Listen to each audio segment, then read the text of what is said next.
Good morning everyone, my name is Ramzan Virani from Iqra high school. तो हमने पहला चैप्टर स्टार्ट किया था न्यूट्रिशन इन प्लांट्स के बारे में। सबसे पहले हमने पढ़ा था मोड ऑफ न्यूट्रिशन, उसके बाद फोटोसिंथेसिस के बारे में, और आज हम पढ़ने वाले हैं synthesis of plant food other than carbohydrate. तो लास्ट टाइम हमने यहाँ तक पढ़ा था एक्टिविटी 1.1, और मैंने आपको एक्टिविटी 1.1 समझाया था, और जो इसका रिज़ल्ट था वो आपको नहीं बताया था। तो इसका रिज़ल्ट क्या होगा, पहले हम वो देखते हैं। तो जैसा हमने देखा था एक्टिविटी 1.1 में हम दो तरह के प्लांट्स लेते हैं। एक प्लांट को हमें रखना है लाइट के अंदर और एक प्लांट को रखना है डार्क के अंदर 3 से 4 दिन तक। बाद में हमें देखना है कि जो प्लांट का जो लीव्स है उसके अंदर कार्बोहाइड्रेट का प्रेजेंस है कि नहीं है, स्टार्च का प्रेजेंस है कि नहीं है। तो हम कैसे चेक करेंगे, हम यहाँ पे यूज़ करेंगे आयोडीन टेस्ट। आयोडीन टेस्ट, हमें आयोडीन लेना है 2 से 3 बूंद डालनी है लीव्स के ऊपर। उसके बाद में अगर लीव्स अपना कलर चेंज करता है, अगर वो वायलेट कलर के अंदर चेंज होता है, उसका मतलब है कि वो लीव्स में कार्बोहाइड्रेट प्रेजेंस है।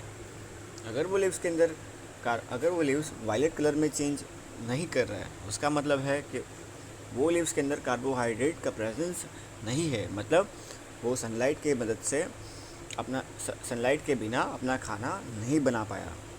जो हमने लाइट में रखा था वो प्लांट ये बताता है वो लीव्स में कार्बोहाइड्रेट की प्रेजेंस है, मतलब वो सनलाइट से स्टार्च को बना पाया है।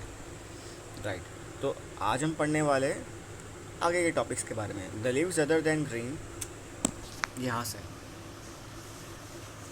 The leaves other than green also have chlorophyll. The large amount of red, brown and other pigment mask the green color. Photosynthesis take place in these leaves also. तो green leaves में तो होता ही है photosynthesis, but red leaves, brown leaves और other अलग अलग तरह के पिगमेंट में भी होता है photosynthesis. You often see slimy green patches in pond or stagnant water bodies. These are generally by the growth of organism called algae. तो कई बार आपने देखा होगा कि जो पॉन्ड है, लंबे टाइम के बाद वहाँ पे ग्रीन कलर का कुछ पानी के ऊपर पैचेस पड़ जाते हैं, और वो पैचेस किसके होते हैं? एल्गे माइक्रो ऑर्गेनिज्म के होते हैं। Can you guess why algae are green in color? They contain chlorophyll which gives them green color. तो एल्गे का जो ग्रीन कलर होता है वो क्यों होता है? क्योंकि एल्गे क्या करता है? फोटोसिंथेसिस प्रोसेस करता है, राइट। उसके पास क्लोरोफिल की प्रेजेंस होती है, इसीलिए उसके पास ग्रीन कलर होता है। Algae can also prepare their own food by photosynthesis. तो एल्गे के पास ग्रीन कलर है, क्लोरोफिल है, इसीलिए वो फोटोसिंथेसिस प्रोसेस करता है और वो अपना खाना बनाता है। Synthesis of plant food other than carbohydrate. You have just learn that plant synthesis carbohydrate through the process of photosynthesis. तो अभी हमने पढ़ा था कि प्लांट खाना बनाता है फोटोसिंथेसिस प्रोसेस के मदद से। The carbohydrate are made up of carbon, hydrogen and oxygen. They are used to synthesise other component of food such as protein and fat. Yet protein are nitrogenous substance which contain nitrogen. From where do the plant obtain nitrogen? तो carbohydrate के अंदर carbon होता है, hydrogen होता है, oxygen होता है। अभी प्लांट कार्बोहाइड्रेट के अलावा भी 2 तरह की चीज़ें और बनाता है, प्रोटीन बनाता है और फैट बनाता है। अभी प्रोटीन और फैट बनता है नाइट्रोजनस सब्सटेंस से, राइट। प्रोटीन फैट बनता है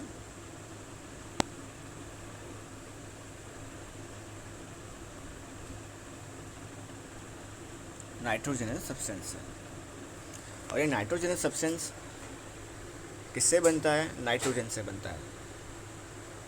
recall that nitrogen is present in abundance. Abundance का मतलब क्या होता है? इनफ होता है इन gaseous form in the air. However plants cannot absorb nitrogen in this form.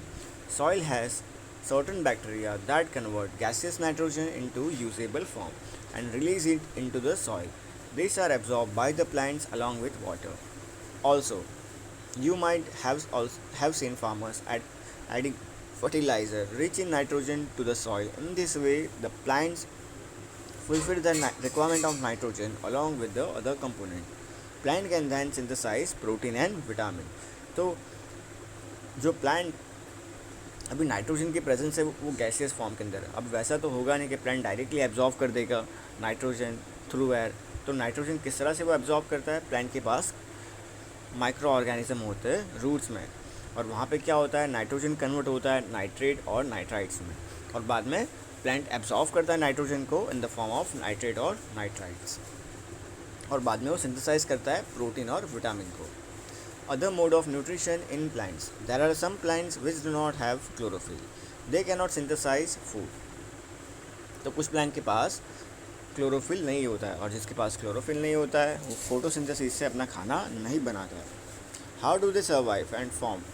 Where do they drive nutrition? Like humans and animals, such plants depend on the food produce by other plants. They use the heterotropic mode of nutrition. तो जो plant अपना खाना खुद, जो plant के पास chlorophyll नहीं होता है वो अपना खाना नहीं बना सकते, और वो कौन सा तरह का मोड परफॉर्म कर, वो heterotrophic mode of nutrition perform करते हैं। Do you see a yellow wiry branchy structured twining around the stem and branches of a tree? This is a plant called Cuscuta. It does not have chlorophyll. It takes ready-made food from the plant on which it is climbed. The plant on which it is climbed is called host, since it deprives the host of valuable nutrition. Cuscuta is called a parasite. Are we and other animals also a kind of parasite? You should think about it and discuss with your teacher. तो यहाँ पे लिखा है कि कस्कटा नाम का जो plant है उसके पास क्लोरोफिल नहीं होती और वो अपना खाना नहीं बनाता है फोटोसिंथेसिस के प्रोसेस से। तो किस तरह से सर्वाइव करता है? अभी कस्कटा क्या करता है, वो क्लाइंब करता है दूसरी ट्री के ऊपर। कस्कटा दूसरे ट्रीज़ के ऊपर क्लाइंब करता है, और जो ट्री के ऊपर वो क्लाइंब कर रहा है, जहाँ जो ट्री उसका खाना बनने वाला है, वो ट्री को कहते हैं होस्ट कहते हैं, और कस्कटा को क्या कहते हैं? पैरासाइट कहते हैं। जो प्लांट अपना खाना नहीं बनाता है वो दूसरों के ऊपर डिपेंड होता है, उसको हम पैरासाइट कहते हैं, और जहाँ से उसको खाना मिलने वाला है, जो प्लांट से मिलने वाला है, उसको हम होस्ट कहते हैं। हैव यू सीन और heard of plants that can eat animals? तो क्या आपने सुना है ऐसे प्लांट्स के बारे में? अभी हमने देखा कि कस्कटा नाम का जो प्लांट है वो दूसरे प्लांट्स के ऊपर डिपेंड होता है अपने खाने के लिए। अभी कुछ ऐसे प्लांट भी होते हैं जो अपने खाने के लिए एनिमल्स के ऊपर डिपेंड होते हैं। There are few plants which can trap insects and digest them. It is not amazing such plants may be green or of some other colors. Look at the plants. The pitcher-like, jug-like structure is the modified part of leaf.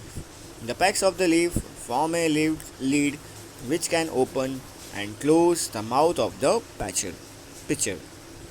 Inside the pitcher there are hairs which are directed downwards.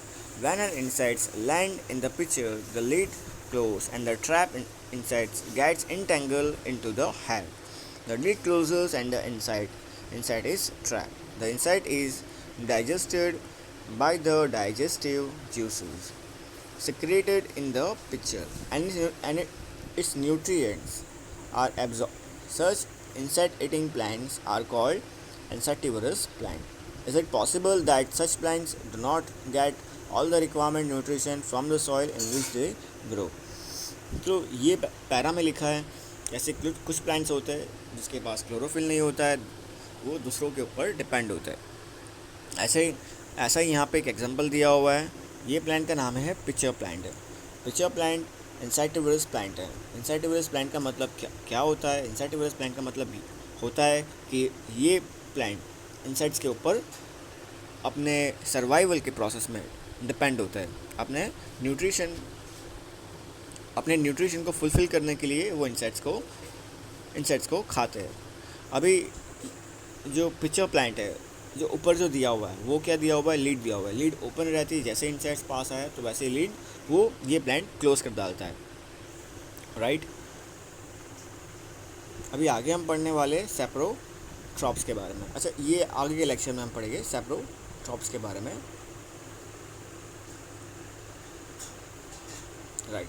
तो आज हमने क्या पढ़ा है? आज हमने पढ़ा कि कुछ प्लांट्स, सबसे पहले हमने आयोडीन टेस्ट के बारे में जाना, उसके बाद एल्गी के बारे में जाना। एल्गी जो वाटर बॉडीज़ होती है उसके पास ग्रीन, उसके ऊपर ग्रीन पैचेस होते हैं जिसको हम कहते हैं एल्गी कहते हैं। बाद में हमने देखा कि प्लांट किस तरह से वो नाइट्रोजन को एब्जॉर्व करता है। तो रूट में माइक्रो ऑर्गेनिज्म होते हैं जो कन्वर्ट करते हैं नाइट्रोजन को नाइट्रेट और नाइट्राइट्स के अंदर। बाद में हमने देखा heterotrophic mode of nutrition plants में। तो कुछ प्लांट्स डिपेंड करते हैं प्लांट्स के ऊपर और कुछ प्लांट्स अपने न्यूट्रिशन के लिए डिपेंड करते हैं एनिमल्स के ऊपर। Right. Have a nice day.